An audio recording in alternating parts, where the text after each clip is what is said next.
You don't feel stuck because life is against you. You feel stuck because you won't let go. Think about that for a second. How many times have you tried to control every outcome, every conversation, every tiny detail of your life? You plan, you overthink.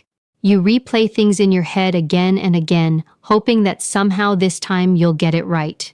But instead of clarity, you get anxiety. Instead of progress, you feel frozen. And the more you try to control everything, the more everything feels out of control. That's the trap. You've been told that control equals power, but what if it's the opposite? What if the reason you feel exhausted, tense, and mentally drained is because you're holding on too tight? Let me ask you something. Have you ever noticed how the best moments in your life didn't come from force? They came when you stopped trying so hard. When you relaxed, when you allowed things to happen, when you weren't gripping life with white knuckles. That's not an accident. That's a clue, because there's a truth most people never learn. The more you try to control everything, the less control you actually have. And for overthinkers, this hits even harder. Your mind doesn't rest. It analyzes. It predicts. It prepares for problems that haven't even happened yet. You tell yourself, I just need to figure it out. But you never do, because there's always another scenario, another possibility, another what if. So you stay stuck in your head, and while you're stuck thinking, life keeps moving. Opportunities pass. Conversations and moments slip through your fingers. Not because you're incapable, but because you're trying too hard to make everything perfect before you act. And perfection is a moving target. You never reach it. You hesitate. You wait for the right moment that never comes. And deep down, you know this is costing you. It's costing your peace. It's costing your confidence. It's costing your ability to actually experience life instead of constantly analyzing it. Here's the hard truth. Control feels safe, but it's an illusion. You can't control how people respond. You can't control every outcome. You can't control the future. And the more you try, the more tension you create inside yourself.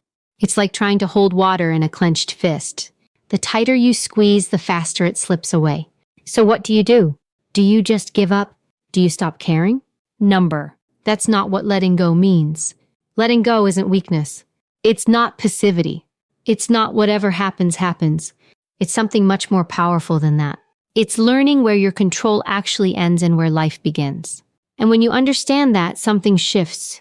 You breathe differently, think differently, you act differently because you're no longer trying to control the uncontrollable. And this is where things start to change in ways you didn't expect. This is where opportunities show up without force. This is where clarity replaces confusion. This is where, for the first time in a long time, you feel calm. Not because everything is perfect, but because you're not fighting everything anymore. And yes, this is where people say miracles happen. Not magic, not luck, but the natural result of finally getting out of your own way. So the real question is, why is letting go so hard? And more importantly, how do you actually do it without feeling like you're losing control completely? That's what we're about to break down. Think about what's really happening in your mind.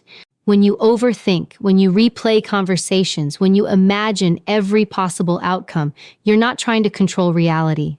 You're trying to feel safe. You're trying to remove the unknown because the unknown feels uncomfortable. It feels like risk, like exposure, like something could go wrong and you won't be ready. So your mind steps in and says, let's figure everything out first. Sounds logical. But here's the problem. Life doesn't work like that. You cannot press solve every situation. You cannot predict every reaction. You cannot prepare for every twist. And yet you keep trying. That's why you feel drained. That's why your brain never shuts off, because it's chasing something that doesn't exist. Total certainty. Let me ask you something. Has overthinking ever truly given you peace? Or does it just give you temporary relief followed by more questions? Exactly. It's a loop. You think more to feel better, but thinking more creates more uncertainty, which makes you think even more. And before you know it, you're trapped. Not by life, by your own need to control how life unfolds. Here's the shift. You don't need more answers. You need a higher tolerance for uncertainty. Read that again, because this changes everything. Confident people are not the ones who have everything figured out. They're the ones who are okay not knowing. They move anyway. They speak anyway. They act anyway. Not because they're reckless, but because they trust themselves to handle whatever comes next. That's real control. Not controlling the outcome, but controlling your response. That's the only part that has ever been yours.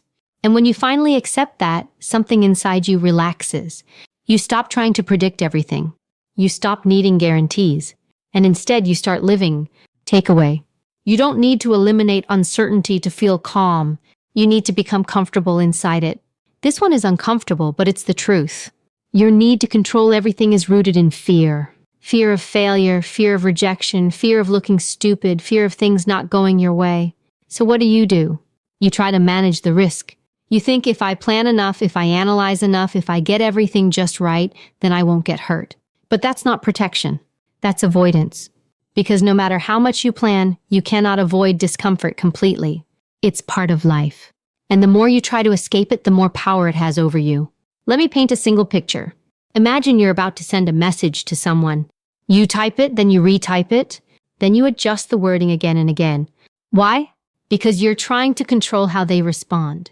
You're trying to avoid the possibility that they misunderstand you or judge you or don't reply the way you want.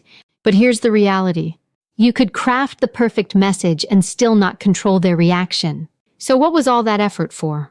Stress. Mental exhaustion. This is what fear-driven control looks like in real life. And it shows up everywhere. In decisions you postpone, in risks you avoid, in opportunities you overanalyze until they disappear. You think you're being careful, but you're actually holding yourself back because growth doesn't happen inside control. It happens outside it. Right at the edge where things feel uncertain, a little uncomfortable, slightly out of your control. That's where life expands. And yes, that's also where things can go wrong. But here's what most people don't realize.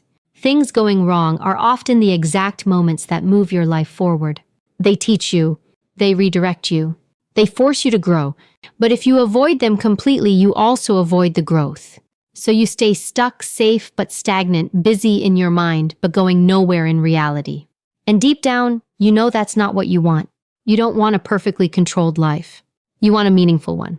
A life where things happen, where you feel something, where you move forward. And that requires letting go.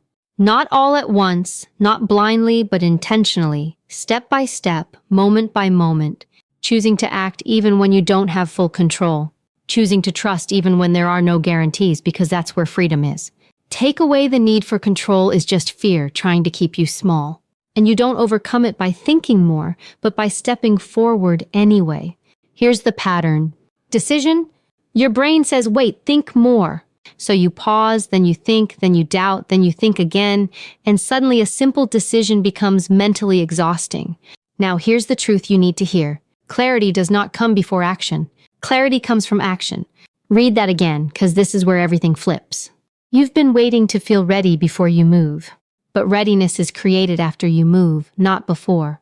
Think about it. How many times have you delayed something, a message, an opportunity because you weren't sure yet? And then later you realized it wasn't that complicated. It never was. You just stay in your head too long. That's what overthinking does. It inflates simple things into complex problems. So what's the solution? You shorten the gap between thought and action. You don't give your mind unlimited time to spiral. You decide and you move. Not recklessly, but quickly enough that fear doesn't take over. Let's make this real. Want to say something to someone? Say it.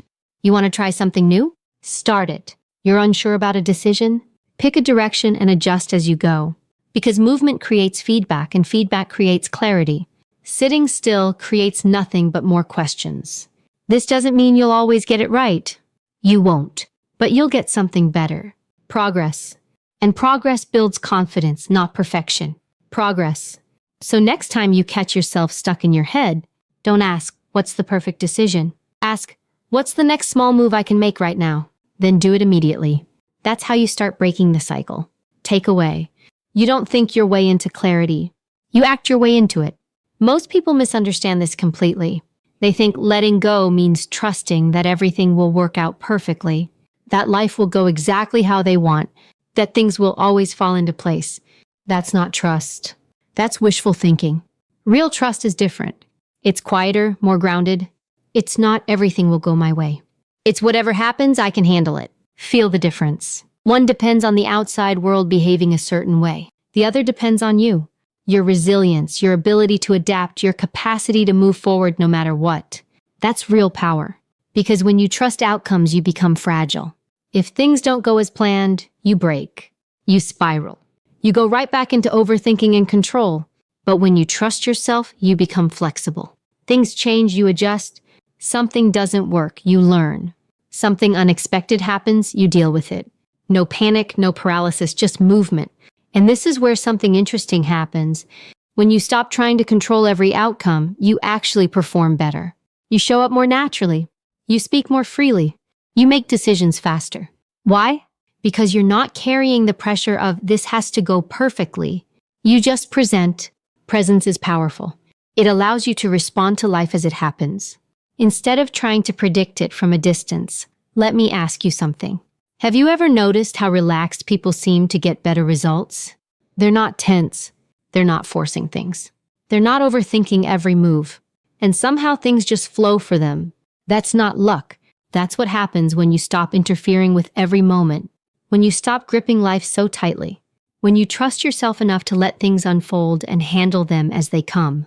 That's where miracles begin to appear. Not because life suddenly changes, but because you do. Look closely at your own patterns. Every time you try to force something, it gets harder. You try to force clarity, you get confusion. You try to force results, you get resistance. You try to force people, you push them away. But when you step back, when you stop gripping so tightly, things start to move. Not always instantly, but naturally.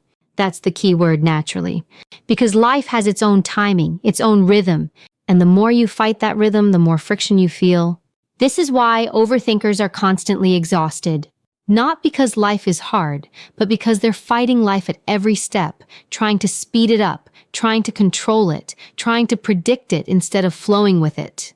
Now listen carefully. Flow doesn't mean doing nothing. It means doing your part and releasing the rest.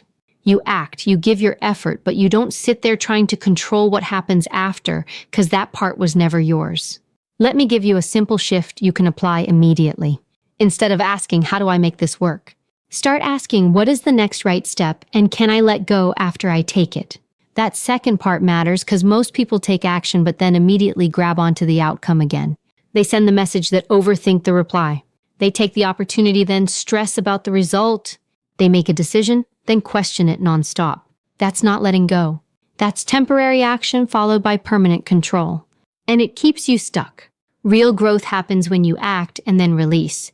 No obsessing, no constant checking, just trust and space. And in that space, things start to unfold. Opportunities appear. Ideas become clearer. Situations resolve themselves. Not magically, but naturally. Let me ask you something uncomfortable. What if the life you're waiting for is being delayed by your need to control it? What if the clarity you want is on the other side of letting go? Just for a moment, you stop trying to figure everything out. No overthinking, no predicting. Just one day of doing what you can and letting the rest be. How would that feel? Uncomfortable? Probably free. Let me paint you a real-life picture. There was someone just like you, always thinking, always planning, always trying to stay one step ahead of everything. Before every decision, they needed certainty. Before every action, they needed clarity. And because of that, they delayed everything. Opportunities came and passed. Messages were written but never sent. Ideas were built but never started. Not because they weren't capable, but because they were waiting to feel ready. One day something shifted. Not dramatically, not overnight. Just a small moment of awareness. They realized something simple. I've been thinking for years and I'm still in the same place. That hit hard. So they tried something different. Not a big life change. Just one rule. But when I feel the urge to overthink, I act instead. Small actions, messy actions, imperfect actions. They sent the message without rewriting it 10 times. They made decisions without needing full certainty. They stopped waiting to feel ready and started moving anyway. And something interesting happened. Life responded, not perfectly, not instantly, but noticeably flowed better. Opportunity started showing up. Confidence began to build life because they were finally participating in life instead of observing it from their mind. And here's the part most people miss. Their life didn't change because the world became easier. It changed because they stopped interfering with everything. They let go. Not completely, not all at once, but enough for life to start moving again. And that's the shift waiting for you. Not a complete transformation overnight, but a simple decision to loosen your grip. to stop trying to control every detail, to trust yourself just enough to take the next step and let go of the rest. Here's what it all comes down to. You've been trying to control life so life doesn't hurt you. But in doing that, you've been holding yourself back from actually living it. Because life isn't something you solve, it's something you experience. And the more you try to figure out every step before you take it, the more disconnected you become from the moment you're in. So let this be the shift. Not I need to control everything, but I will do my part and I will let go of the rest. You act. You show up. You make the decision. You release. No replaying it 100 times in your head. No trying to predict every outcome. No gripping on to what happens next. Just trust. Not imperfection. Not in guaranteed results, but in yourself. Your ability to handle what comes. Your ability to adapt. Your ability to move forward no matter what. Because that's where real peace comes from. Not from having everything under control, but from knowing you don't need it to be. And when you start living like that, things change. You feel lighter. You think clearer. You move faster. And life. So here's what I want you to do. Today, not tomorrow, not later today. Catch yourself the next time you start overthinking. Pause. And instead of going deeper into your head, take one small action. Just one. Then let it go. That's it. Simple, not easy, but powerful. And if this message hit you, if you felt this, then don't just move on. Hit like, subscribe, and drop a comment below. I choose to let go because sometimes that one decision,